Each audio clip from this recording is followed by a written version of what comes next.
Abra sua Bíblia comigo em 2 Coríntios capítulo 8.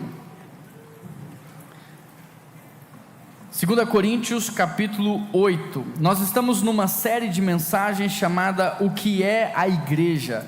Na verdade, essa série começou em agosto com o tema O que é ser cristão. Nós avançamos e nós adentramos nessa série chamada O que é ser igreja. 2 Coríntios capítulo 8, verso 1, o texto diz assim: Agora, irmãos, queremos que vocês tomem conhecimento da graça que Deus concedeu às igrejas de onde? Da Macedônia. Eu quero ver se vocês estão acompanhando ou não a leitura do texto. No meio da mais severa tribulação, a grande alegria, a extrema pobreza, vocês transbordaram em rica generosidade, pois dou testemunho de que eles deram tudo quanto podiam, e até além do que podiam, por iniciativa própria. Eles nos suplicaram insistentemente o privilégio de participar da assistência dos santos. Não somente fizeram o que esperávamos, mas entregaram-se primeiramente ao Senhor e depois a nós pela vontade de Deus. Feche os seus olhos mais uma vez e vamos orar ao Senhor. Peça a Deus que fale com você nessa manhã, o porquê que você está passando por tantas lutas, tantas dificuldades. Peça a Deus para trazer direção para a sua vida. Nós estamos diante do único e verdadeiro Deus, do Senhor dos Senhores. Ele pode todas as coisas, é dono do ouro e da prata, Ele é o médico dos médicos. O Senhor pode e Ele quer fazer algo na sua vida nessa manhã. Abra o seu coração em oração aí para Ele.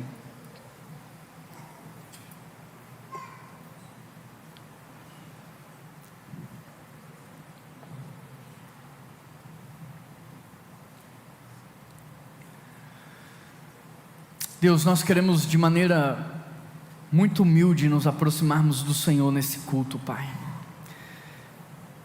Nós queremos reconhecer que o Senhor tem uma autoridade muito maior do que o prefeito da nossa cidade, do que um vereador, do que o presidente da república. O Senhor é o Senhor dos senhores, é o Rei dos reis, é o médico dos médicos, é o dono do ouro e da prata. O Senhor tem todo o conhecimento, o Senhor sabe de todas as coisas. Fala com a tua igreja o que é que está impedindo a igreja de viver o sobrenatural. Fala com cada família que aqui está, o que é que está travando o crescimento delas, ó Pai.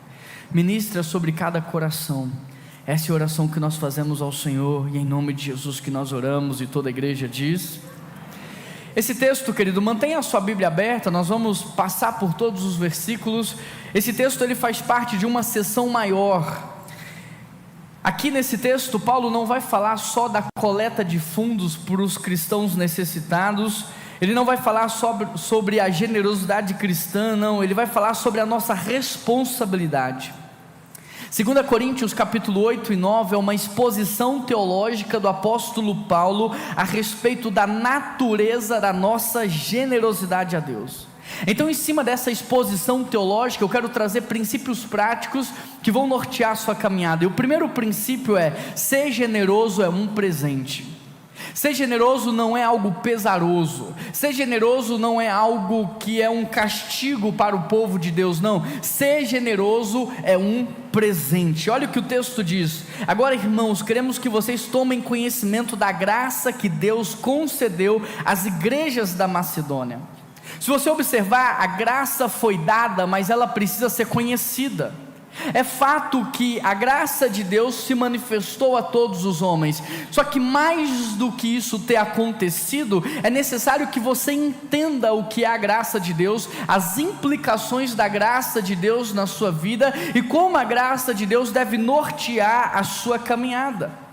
O que o apóstolo Paulo está dizendo aqui é que Deus deu para a igreja, para o seu povo e para os seus filhos a condição de serem abençoadores, a condição de ser alívio nessa sociedade cansada, a condição de ser refrigério na vida de tantas pessoas. E tudo isso não é consequência de sermos bonzinhos, tudo isso é consequência da graça de Deus que operou em nós.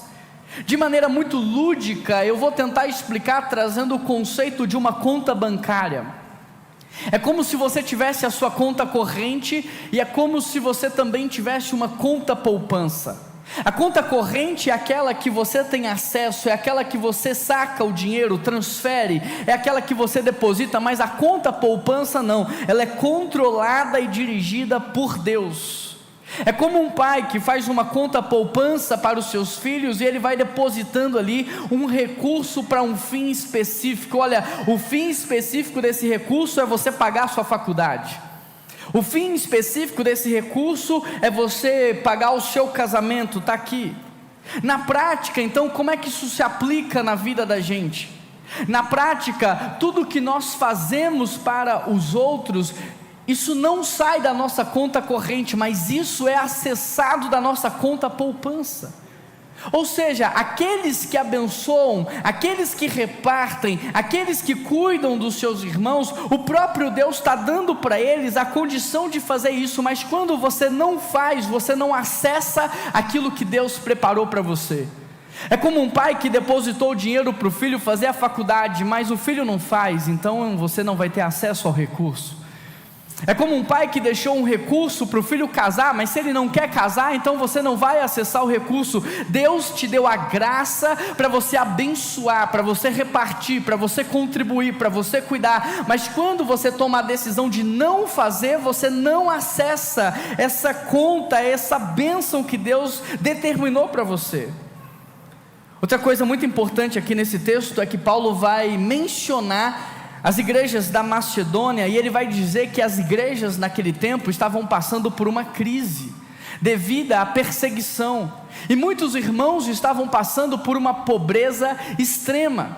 Só que olha que paradoxal, porque diante da pobreza extrema, você encontra um povo com alegria exuberante. Diante das dificuldades da vida, você encontra um povo que contribui, que ajuda um ao outro. No meio da mais severa tribulação, verso 2, a grande alegria e a extrema pobreza transbordaram no quê? Numa rica generosidade. Essa contradição nos mostra que a nossa generosidade, ela não é consequência de uma conta bancária gorda. A nossa generosidade não é consequência de já não termos mais o que fazer com dinheiro. A nossa generosidade não é uma consequência de que eu tenho muito para mim, eu já fiz tudo o que um dia eu sonhei, agora eu vou fazer pelos outros. Não, o que o texto nos mostra é que a conta dessa igreja estava zerada, mas eles tinham consciência de que o recurso para cuidar dos seus irmãos não saía da conta da igreja, mas vinha do próprio Deus. Eles entenderam que quando o povo de Deus está disposto a amar, Deus paga a conta. Na conta financeira dessa igreja tinha algumas sementes, e eles entenderam que ao semear, eles estariam plantando árvores que se tornariam frutíferas e que dariam muitos frutos. Querido, o dinheiro que está na sua conta não é suficiente para você financiar o reino de Deus.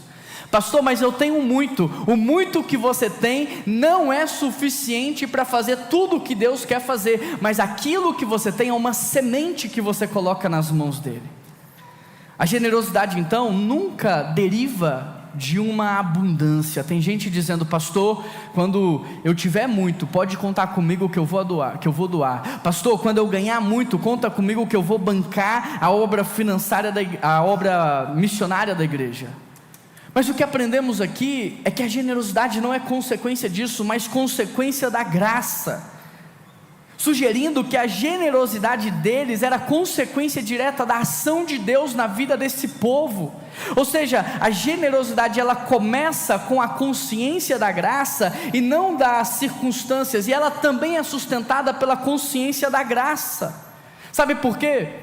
Porque nós estávamos mortos sem Cristo, no lamaçal do pecado, no império das trevas, caminhando a passos largos para a perdição, condenados ao inferno.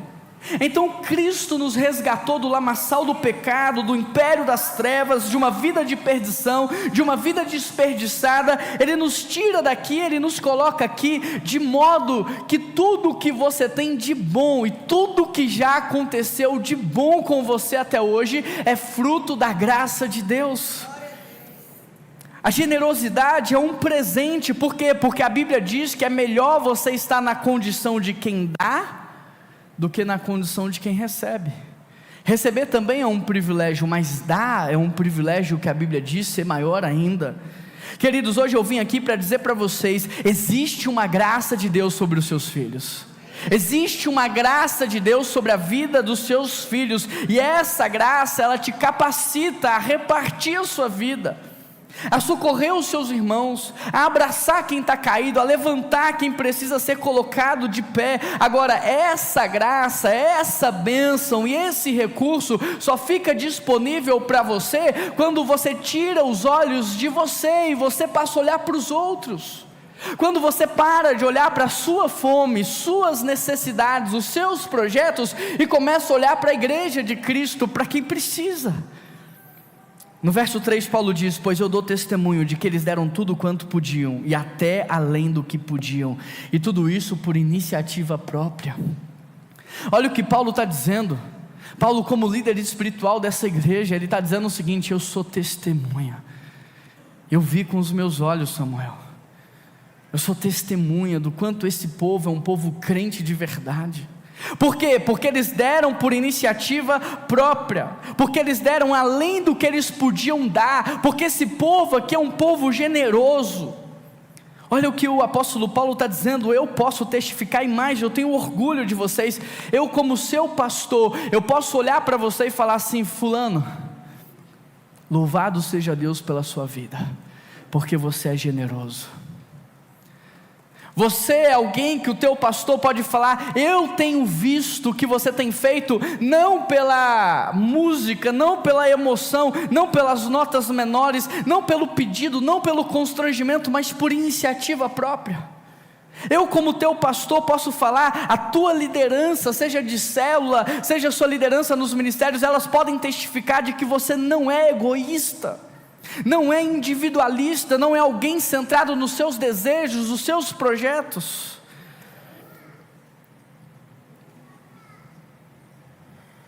Você é alguém que precisa ser constrangido a doar, alguém que o pastor tem que chegar e falar assim: gente, a sala do Kids está com mofo, a gente precisa fazer alguma coisa. E eu estou aqui domingo após domingo dizendo: gente, nós precisamos fazer alguma coisa. Aí você só faz porque você está sendo constrangido. Você precisa que o pessoal toque aqui notas menores para que te deixe emocionado, e aí você venha entregar. Ou você é alguém que faz por iniciativa própria, por responsabilidade e por consciência da graça? No verso 4, o apóstolo Paulo, ele diz assim: eles nos suplicavam insistentemente pelo privilégio de participar. O que o apóstolo Paulo está dizendo é que os macedônios era aquele tipo de povo que falava assim: pastor, deixa eu ajudar. Pastor, como eu posso contribuir? Pastor, o que eu posso fazer? Eles não viam a doação como um fardo, eles não viam a contribuição como algo constrangedor. Pastor, não fala de dinheiro hoje não, porque eu trouxe uma pessoa, vai ficar um constrangimento muito grande. Não, eles viam isso como um privilégio, como uma oportunidade. Tem gente que sai na hora da oferta, tem gente que abaixa a cabeça, tem gente que evita momentos em que alguém está na rua pedindo dinheiro para ele, atravessa a rua para não dar. Tem gente fugindo da oportunidade de contribuir, mas esse povo está dizendo: me dá uma chance, pastor. Eu falei aqui no culto das 8 que em média eu recebo de 200 a 300 mensagens de WhatsApp por dia.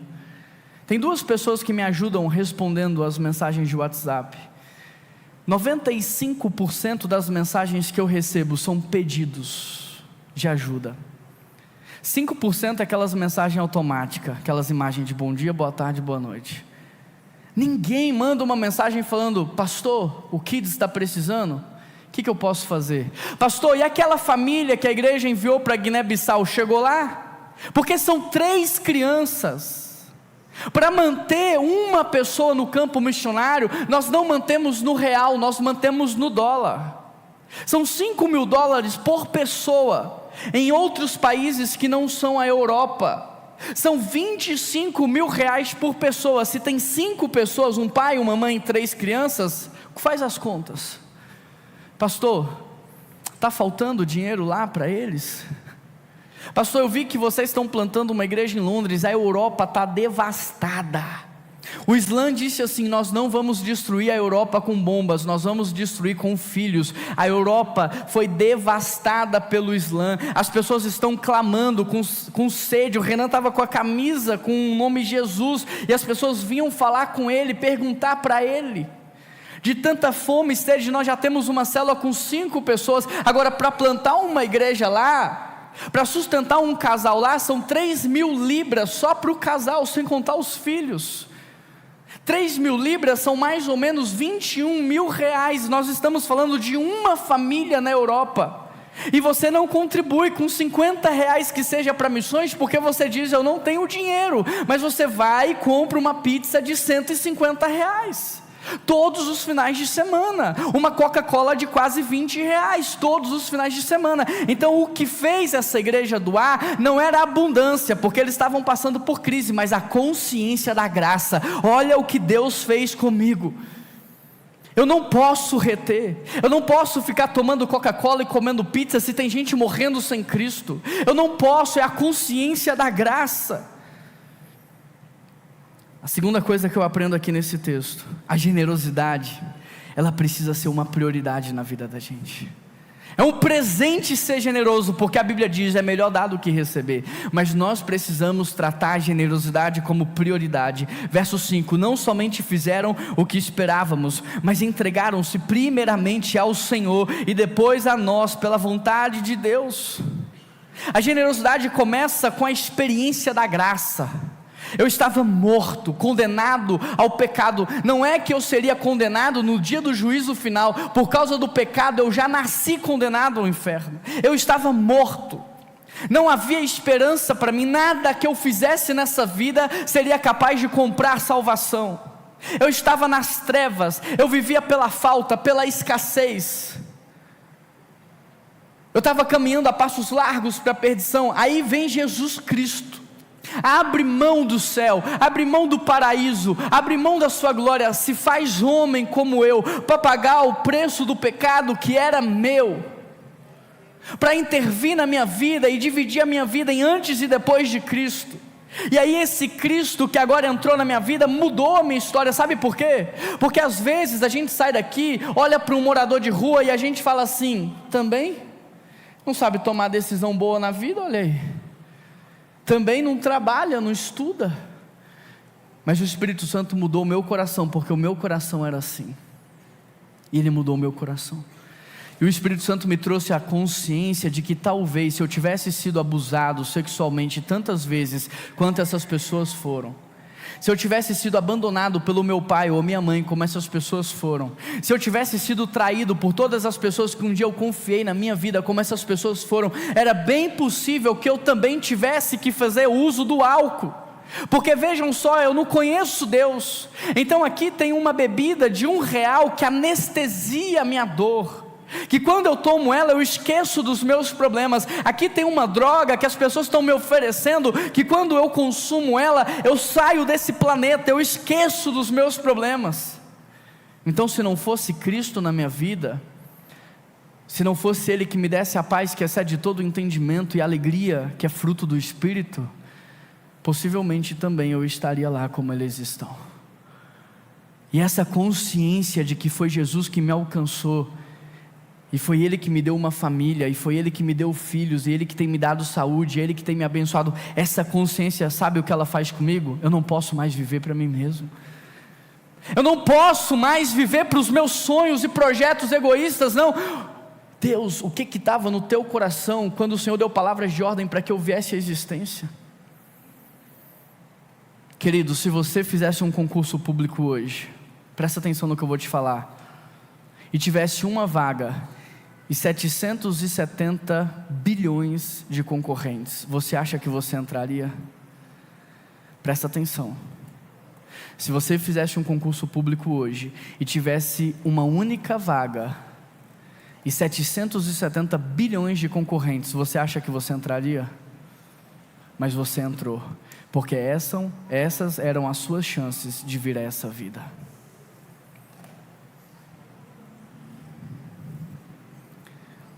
Quais são as chances prováveis do seu pai ter encontrado a sua mãe num determinado momento da história, porque, querido, 1 minuto a mais, 1 minuto a menos, você não teria vindo a esse mundo.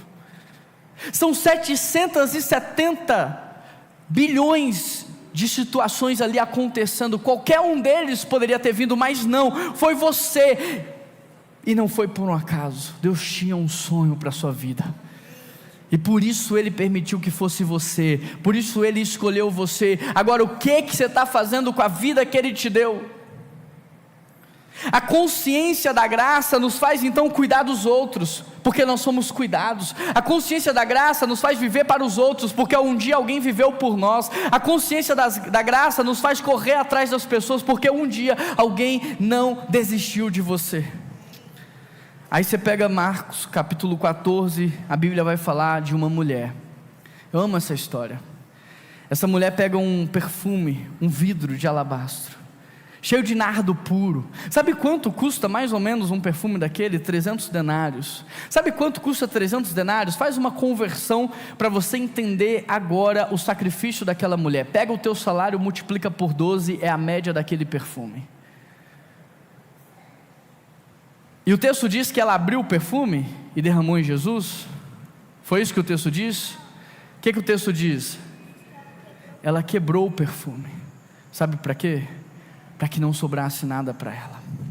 Aí sabe o que as pessoas diziam para ela? Mulher, você ficou louca, com 300 denários, ou seja, com um valor tão grande, a gente sustenta projetos, cuida dos pobres, a gente faz tanta coisa. Aí sabe o que Jesus diz? Não incomodem essa mulher, porque ela me honrou.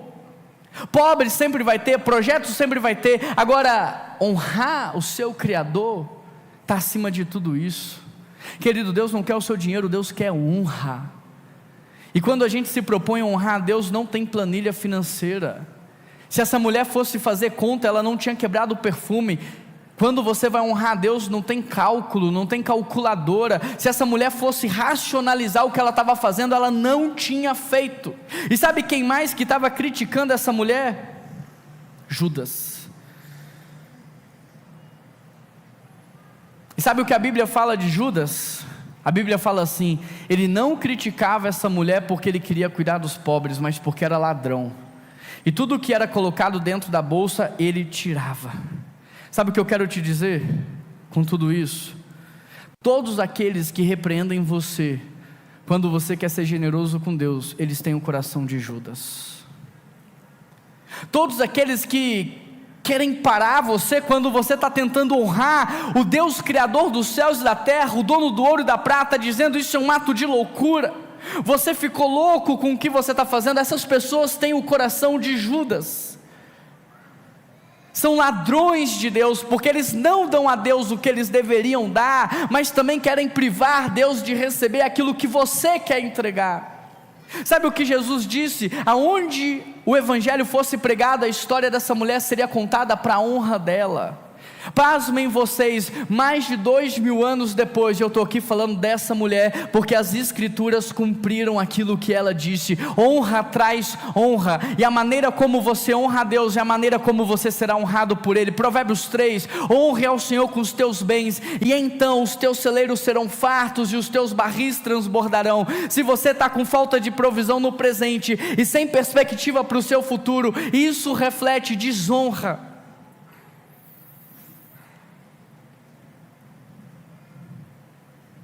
Deus não quer dinheiro, Deus quer honra. Entregar a honra para Deus não é dar sobras para Deus, porque sobra não reflete honra. As primícias refletem honra. Quando você pega um bolo de aniversário, todos os pedaços são iguais. Mas quando você pega o primeiro pedaço e dá para uma pessoa, você está dizendo para ela: eu amo todo mundo que está nessa festa, eu escolhi todos para estarem aqui. Mas você, que eu estou dando o primeiro pedaço, é a pessoa que eu mais amo nessa vida. Pastor, por que Deus rejeitou a oferta de Caim, pastor? Por que Deus aceitou a oferta de Abel? Sabe por quê? O próprio texto responde, porque a Bíblia diz, Abel deu das primícias, mas Caim, o texto diz, passado algum tempo, Abel entregou para Deus. Deus não quer a sua sobra, porque Deus nunca quis o seu dinheiro, Deus quer a sua honra, e honrar a Deus é dar das primícias para Ele. Terceiro lugar, devemos nos destacar também na generosidade. Verso 7, no entanto, como vocês transbordaram em tudo, presta atenção, na fé, na palavra, no conhecimento, na dedicação completa e no amor que tem por nós, transbordem também no privilégio de contribuir. Queridos, os cristãos, eles estavam se destacando em muitas coisas, eles eram servos, exemplares, eles estavam se destacando, eles eram conhecedores da palavra. Paulo diz que eles amavam a liderança, era submisso à liderança, era um destaque, mas Paulo diz o que? Se destaque também na contribuição. Sabe por que o apóstolo diz isso? Porque talvez a mesma coisa que é falada hoje, a mesma desculpa e justificativa que os cristãos dão hoje, talvez eles davam lá também. Pastor, eu vou ajudar estando presente, eu vou ajudar servindo, eu vou ajudar cuidando, eu vou ajudar estando lá, mas com dinheiro. Pastor, conta comigo para o que o senhor precisar, mas só não com dinheiro. Gente, eu escuto isso o tempo todo. E aí o apóstolo Paulo está dizendo o seguinte: olha, vocês são destaques em muitas áreas, mas vocês precisam se destacar também na contribuição. Sabe por quê? Porque a Bíblia diz assim, ninguém pode servir a dois senhores. A única outra coisa que Jesus chama de Senhor na Bíblia não é Satanás, é o dinheiro. Então quando você me diz assim, pastor, eu vou estar lá, eu vou estar presente, eu vou ajudar, mas eu não vou entregar o dinheiro, você está dizendo assim, eu vou tentar servir a dois senhores. Eu vou tentar servir a dois senhores. Dinheiro é uma entidade espiritual, o dinheiro tem que estar ao seu serviço, e nunca você a serviço dele. Por que o apóstolo Paulo diz que nós temos que nos destacarmos na contribuição? Porque ele diz que é um privilégio. E por que é um privilégio? Porque você recebe aquilo que dá. Então se você está dando tempo, você vai receber tempo de outras pessoas. Se você dá serviço, quando você precisar, você vai ser servido. Quando você cuida dos outros, quando você precisar, você vai ser cuidado.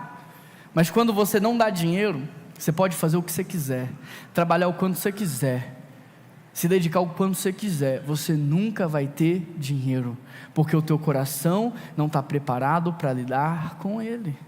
Então é um privilégio contribuir financeiramente, porque você educa o seu coração, porque o nosso Deus é dono do ouro e da prata, e o que Ele está fazendo é buscando homens e mulheres fiéis, que não vão amar o dinheiro, mas que vão usar o dinheiro com o propósito certo. Ou seja, a miséria das famílias cristãs, ela é justificada pela nossa falta de fidelidade, a escassez é justificada pela desobediência. A Bíblia diz, eu nunca vi o justo mendigar o pão e nem a sua descendência. A Bíblia não diz o crente, o justo. Quem é o justo? Quem é obediente e fiel a Deus. Recentemente eu e minha família passamos por uma crise financeira inexplicável. E aí nós entendemos que a nossa crise financeira era consequência de uma desobediência ao Senhor numa determinada área, num determinado pedido que Ele nos fez, e nós não obedecemos. Eu me lembro de uma vez que eu estava num país pregando o Evangelho, um país mais pobre que o nosso. Eu estava a 800 quilômetros da capital da Angola, uma cidade chamada Uambo, completamente destruído pela guerra. Sem moradias, as pessoas viviam em tendas, os poucos prédios que tinham na cidade eram todos bombardeados, eles estavam todos destruídos, havia muita fome, muita escassez. E eu preguei o Evangelho ali num culto que durou 5 horas, e as pessoas não queriam ir embora.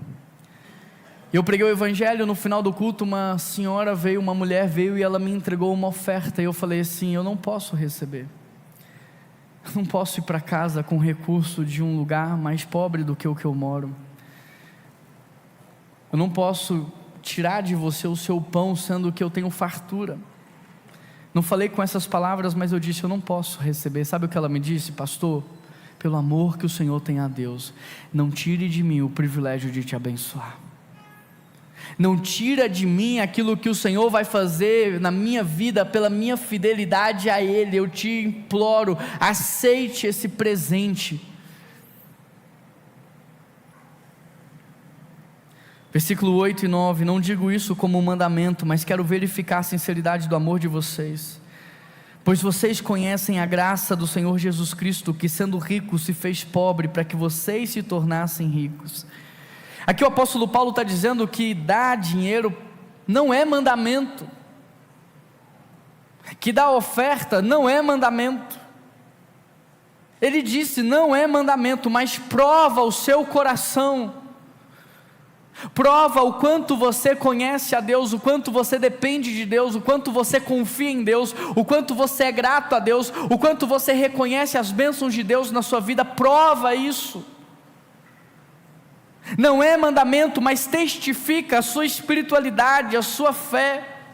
E o texto ainda diz que Deus, que Cristo sendo rico se fez pobre, para que vocês fossem enriquecidos. E o contexto do capítulo 8 e 9 inteiro é vida financeira. As bênçãos que Deus tem para você são espirituais, emocionais, mas também materiais.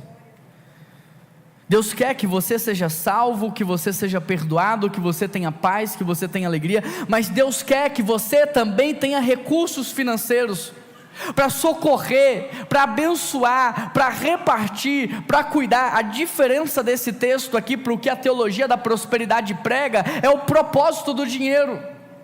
A teologia da prosperidade vai pregar que você tem que ter para você exibir, para você mostrar, para você acumular, mas a Bíblia vai dizer que você tem que ser enriquecido para cuidar de quem não tem, para sustentar a obra missionária, para financiar o reino de Deus. Amém, igreja? Até aqui tudo bem? Verso 10, 11 e 12. Este é o meu parecer, que vocês contribuam. No ano passado vocês foram os primeiros, não só a contribuir, mas a ter o desejo. Agora complete a obra, para que o desejo seja igualado. Verso 12, porque se há prontidão, a contribuição é aceitável de acordo com aquilo que alguém tem, e não de acordo com aquilo que nós não temos. Aqui Paulo diz que mais do que contribuir, os cristãos precisam ser constantes na contribuição.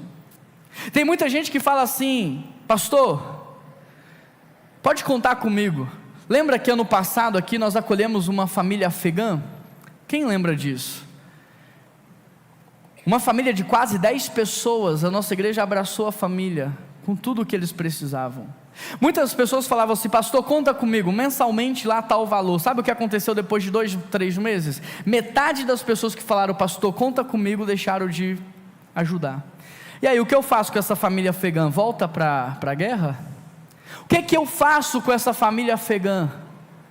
Eu falo com eles, agora vocês vão ter que se virar, porque quem falou que ia ajudar não está ajudando mais?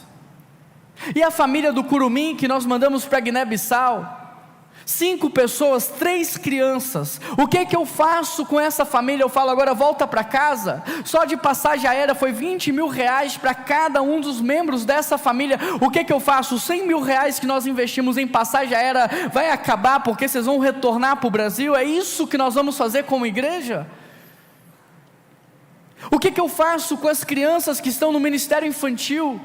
Digo para ela, agora não tem mais espaço para vocês, porque a igreja não tem como pintar uma sala que está mofada, cansadas todos os anos. E o que eu faço? Eu desisto, porque poucos são os fiéis. Não, eu vou dar tudo o que eu tenho, e cada um que entendeu a graça de Deus vai dar tudo o que tem, e os poucos que estão dando vão sustentar as multidões, assim como foi aquela criança com 5 pães e 2 peixinhos. Não é só a entrega, é a constância. Em quarto lugar, a generosidade, ela gera confiança na liderança, e ela inspira os cristãos. 2 Coríntios 9, não tenho necessidade de escrever-lhes a respeito dessa assistência ao santo. Olha o que o apóstolo Paulo está dizendo: eu não preciso ficar aqui cobrando vocês, eu não preciso ficar aqui implorando para vocês. A sua generosidade gera confiança na liderança. Eu fui pastor em São Paulo por quase 10 anos, numa igreja que por 10 anos nós não tínhamos momento de dízimo e oferta no culto, e nunca nada deixou de acontecer por falta de dinheiro. Sabe o que havia naquela igreja? Responsabilidade. Porque ninguém falava: gente, tem que trazer o dízimo e a oferta, mas as pessoas entregavam. Responsabilidade. O que aconteceria se amanhã nós tirássemos do nosso culto cristão o momento do ofertório? Você, olha para a sua vida, você continuaria sustentando? Ou, porque ninguém está pedindo, ninguém está falando, eu não vou entregar? Olha para a sua vida, o que aconteceria com a obra de Deus se não houvesse mais o pedido, se não houvesse mais o constrangimento? Gente, eu fico incomodado, eu tenho filhos. A Jéssica sabe, toda vez que eu entrava no Kids, meu coração doía. Como que a gente pode deixar um espaço mofado, sujo, cheio de ácaro? Não tem como, a gente precisa fazer alguma coisa. E sabe o que me incomoda? É que ver que os pais não se incomodam com isso. As pessoas que doaram, as maiores, não eram pais. Cadê a nossa responsabilidade?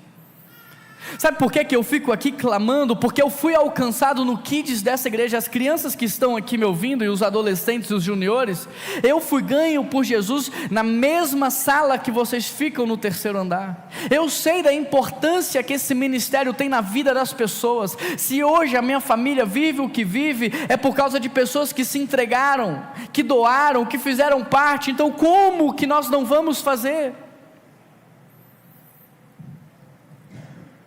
Versículo 3, Paulo diz assim: contudo, agora no capítulo 9 aí da sua Bíblia, Paulo diz assim: contudo, estou enviando os irmãos para que o orgulho que temos de vocês a esse respeito não seja em vão, mas que vocês estejam preparados, como eu disse que vocês estariam. Gente, presta atenção aqui. Vocês estão preparados para aquilo que Deus vai fazer? Julho do ano que vem nós encerramos o primeiro ciclo da nossa igreja, e nós iniciamos o segundo ciclo, de plantação e revitalização de igrejas. Eu tenho orado especificamente por 5 campos de plantação de igreja, 5 lugares. Nós estamos preparados para assumir essa responsabilidade? Nós estamos preparados? Em 5º lugar, quem semeia com generosidade vai colher com abundância. 2 Coríntios 9, verso 6, lembre-se que aquele que semeia pouco, colhe pouco, e aquele que semeia com fartura, colhe com fartura. Cada um dê conforme determinou no seu coração, não com pesar, não com obrigação, porque o Senhor ama quem dá com alegria. Não sou eu que estou dizendo. Se você não concorda, fica bravo com Deus.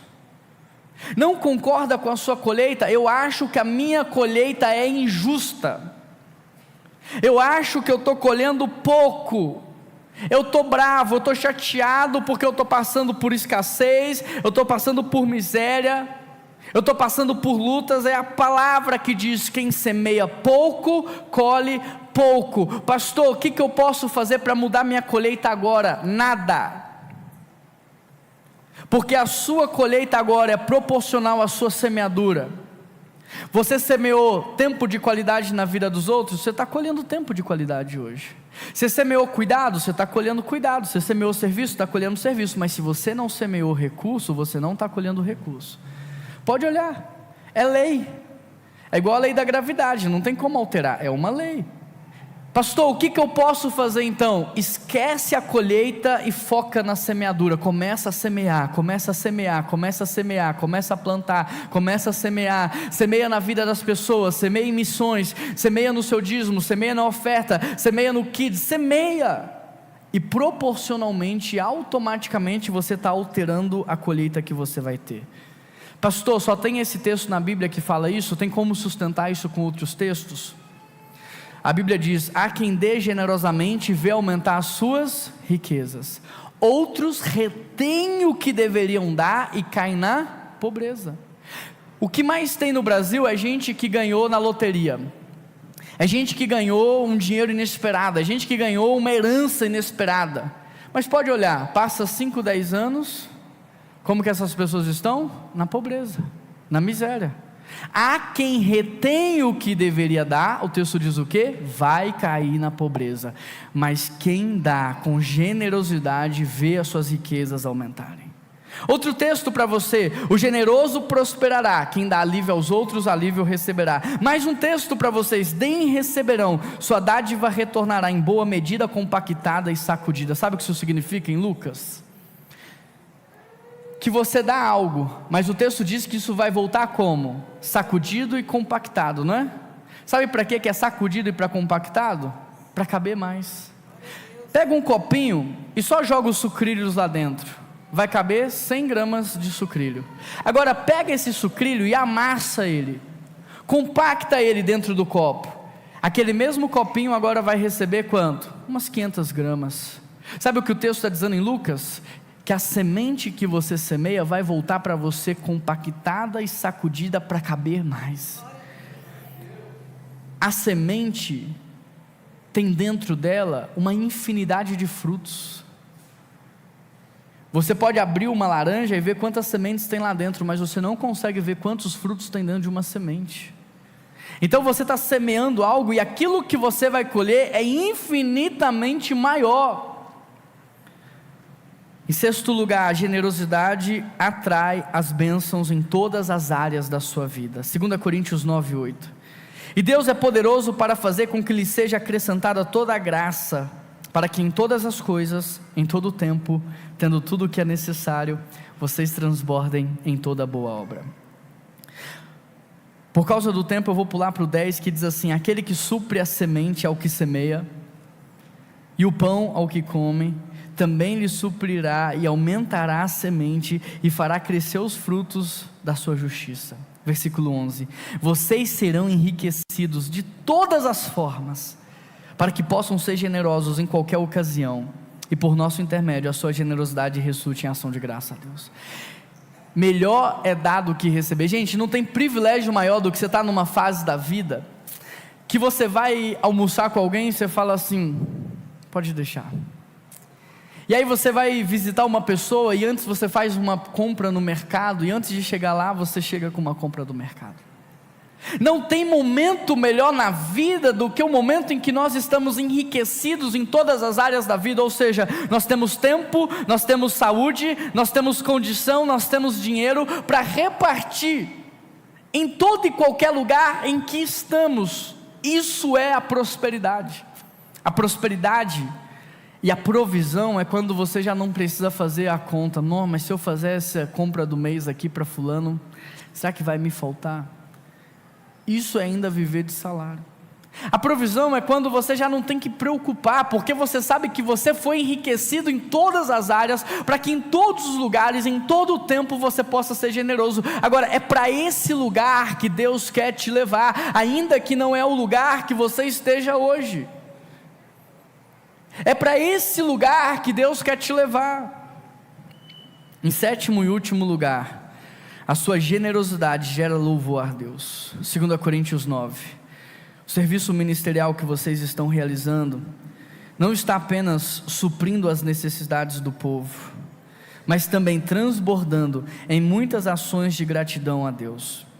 Por meio dessa prova de serviço ministerial, outros louvarão a Deus pela sua obediência. 14. Nas orações que fazem por vocês, eles estarão cheios de amor por vocês, por causa da insuperável graça que Deus tem dado a vocês. A graça de Deus, por seu dom, ela é indescritível. Sabe por que Deus está te dando tudo isso? Sabe por que Deus quer fazer tudo isso? Para que Ele seja louvado na sua vida, para que Ele seja engrandecido, para que as pessoas te deem um abraço apertado e falem assim: eu louvo a Deus pela sua vida. para que as pessoas apertem a sua mão e digam assim: meu Deus, muito obrigado por ter enviado essa pessoa, porque ela é bênção do Senhor na minha casa, ela é alívio do Senhor na minha vida, ela é refrigério do Senhor. A maioria dos cristãos são peso na vida do pastor, peso dentro da célula, peso na igreja, peso no trabalho. A maioria dos cristãos, se os empresários pudessem, mandavam embora. São os que mais estão dando trabalho. Só trabalha quando alguém está vendo, só faz o que é pedido, faz tudo que mediocridade. Mas Deus não fez os seus filhos para serem pesos, Deus fez os seus filhos para serem alívio. Tem gente nessa igreja que eu dobro os joelhos no chão e falo assim: Deus, obrigado pela vida dessa pessoa, obrigado, porque eu sei que eu posso contar com ela nos momentos de maior dificuldade. Obrigado, Deus, por causa dessa pessoa, porque eu sei que se 10 falharem, eu ligo para ela e ela não falha. Obrigado, Deus, pela vida dessa pessoa, porque ela torna meu ministério mais leve, ela torna mais leve o trabalho. Mas tem gente nessa igreja que todo dia eu oro e eu falo: Deus, leva para o Senhor, porque ninguém merece. Não vou nem falar para levar para outra igreja, porque ninguém merece. Leva para o Senhor. Que tipo de gente você quer ser? Que tipo de crente você quer ser? Você quer ser motivo de oração das pessoas? Olha, gente, eu quero aproveitar minha célula, eu quero pedir para o fulano, porque ele... Você é motivo de oração? A sua esposa dizendo: meu marido não ora, meu marido não lê a Bíblia, meu marido não tem compromisso. Motivo de oração do seu marido em todo lugar que ele vai: minha esposa é tola. Motivo de oração no seu trabalho, o seu chefe falando: Deus, ajuda. Ou você quer ser motivo de gratidão? O seu chefe falando: glória a Deus no dia que eu contratei você, glória a Deus o dia que eu te conheci, glória a Deus o dia que nós fomos apresentados um ao outro, glória a Deus o início dessa caminhada, glória a Deus porque você é bênção. Deus não leva essa pessoa. Tem gente que a gente ora para Deus não levar. Tem gente que você faz que nem Davi, deita no chão e fica 7 dias com a cara no chão dizendo: Deus, não leva, não leva.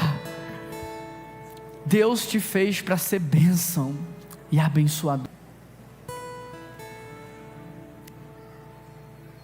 Deus falou com você nessa manhã? Qual é a sua resposta para Ele? Eu queria orar por algumas pessoas que vão assumir um compromisso com o Senhor, de honrá-lo acima de si mesmo, de honrá-lo acima das suas necessidades, de honrá-lo acima dos seus projetos. Aqueles que querem ser financiadores, aqueles que vão dizer assim: Deus, eu creio que em breve o Senhor vai me dar recursos, porque eu vou estar pronto para não me perder com esses recursos nas mãos, porque eu vou estar pronto para cuidar de quem precisa, financiar, porque ninguém vai precisar me pedir, eu vou buscar a oportunidade. Eu quero orar por essas pessoas que diante dessa mensagem querem assumir um compromisso diferente com o Senhor. E se você é alguém que quer viver essa experiência, se você é alguém que quer viver esse estilo de vida, fique de pé onde você está e nós vamos terminar esse momento orando.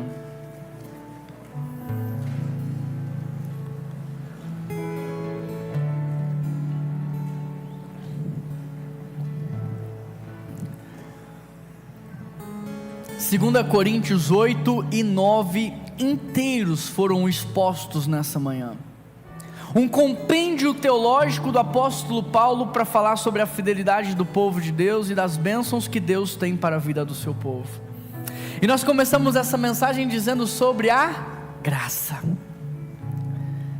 Deus derramou sobre os seus a sua graça.